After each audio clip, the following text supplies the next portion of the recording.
What was it like working with Richie Benaud? And do you think, because there's sometimes the way social media works these days, you only have to say one daft thing on commentary and essentially you're you're gone forever in the eyes of the ever-knowing Twitter sphere. Do you think Richie Benaud would be, and I'm sure he would be, but if you were to take Richie Benaud and move into today as a commentator, do you think he would? Yeah, I just think his voice, but also, you know, Richie's style was very much let the pictures tell the story and then make a comment afterwards. So I'll never forget a day at Old Trafford where Vittori's bowling to Alex Stewart, who pads up, it's outside off, it's well outside off, and it just brushes his pad, and Perori takes it, and Perori appeals. And the camera zooms in on Alex Stewart's face, and he's looking down at Perori in disgust at the appeal. And Richie's on the mic, and he goes, "Mike Atherton doesn't look too happy about that." So he's got it, Mike Atherton's a non-striker, he's got it wrong. So I tap him on the shoulder, he puts the mic down and says, "Yes, Dermot?" I said, "That's Alex Stewart, Atherton's non-striker." He goes, "Thank you very much." He picked up the mic quick as a shot, and he went, "So he's just having a word with the umpire at the non-striker's end. And Alex Stewart doesn't look too happy about it either." And he put the mic down and just turned around to everybody in the commentary box, you know, and everyone's like, "Yes, Richie, you're the king." Yeah. So, yeah, it was a joy to work with him. And so what makes a good cricket commentary team, do you think? Because you were part of a very good cricket commentary team. Yeah, I think a bit of banter between them at times.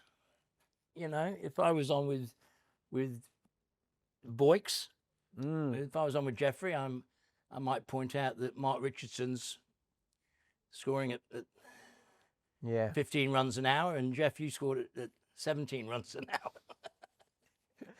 Don't tell me you don't talk to me about Test cricket. You can talk to me about one-day cricket, but not Test cricket. But someone like Boycott, I would imagine, would be the antithesis of everything you believe in when it comes to playing cricket. He came across as a selfish individual. He was about the individual rather than the team. Very quick to pick up the faults of others. You know, he was very much about himself. I mean, that. Do you need that in the commentary box? You need different types of character. You can't all just get on. Yes, it's Richie going, "Oh, Brian Lara, marvellous player, double world record holder. Yes, a fantastic cricketer, whether he's playing test matches or one-day cricket. And Jeff, tell me, have you spotted any weaknesses in Brian's game?" "Yes, fielding. He doesn't like it. He does like batting, whether he's playing test matches or one-day cricket. He's a super player, Brian. Super batsman, but he's not as good as I was. He never will be." Yeah. We miss those, don't we, Fred? Fred, well, a wonderful, lovely day. Yeah. So, John is trouble. They've all passed over now. What about Nico? No, I can't do Mark Nicholas. Greggy, well, yes, of course, Greggy. Yes. Do you retain friendships from back then, the old Warwickshire side and the? Yeah, we've got a group WhatsApp called the Bears. There's usually posts on it most days from people, and Michael Powell just turned 50. Is Brian not there? Brian's not on there. But you know, Brian and I are okay now when we have bumped into each other in the past. Sadly, I couldn't make the 30 year reunion. Yeah, 30 years. So now this year, it's 30 years since we did the double, where Alan Donald got 90 wickets at 12, and I got 38 at 17. We beat Kent in the last match, Canterbury, and we also won the NatWest.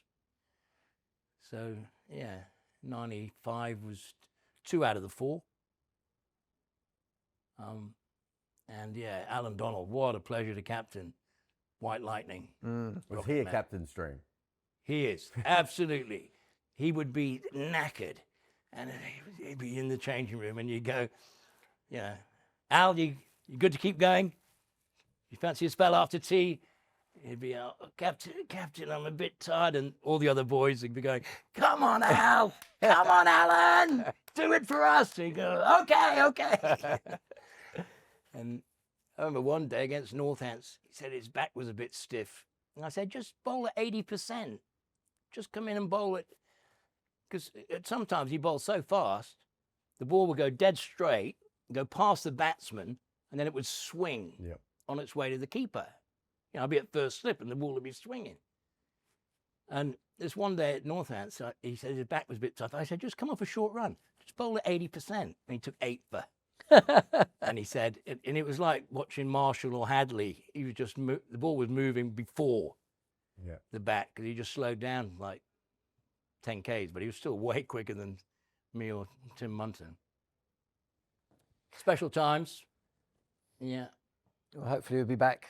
If they'll do an anniversary this year, wouldn't they? I've got a function coming up, actually. Tim Munton's got a, beginning of May, we've got a Lichfield Cricket Club putting on there's myself and Keith Piper with Pat Murphy doing a... Yeah. It was 30 years ago today, one of those.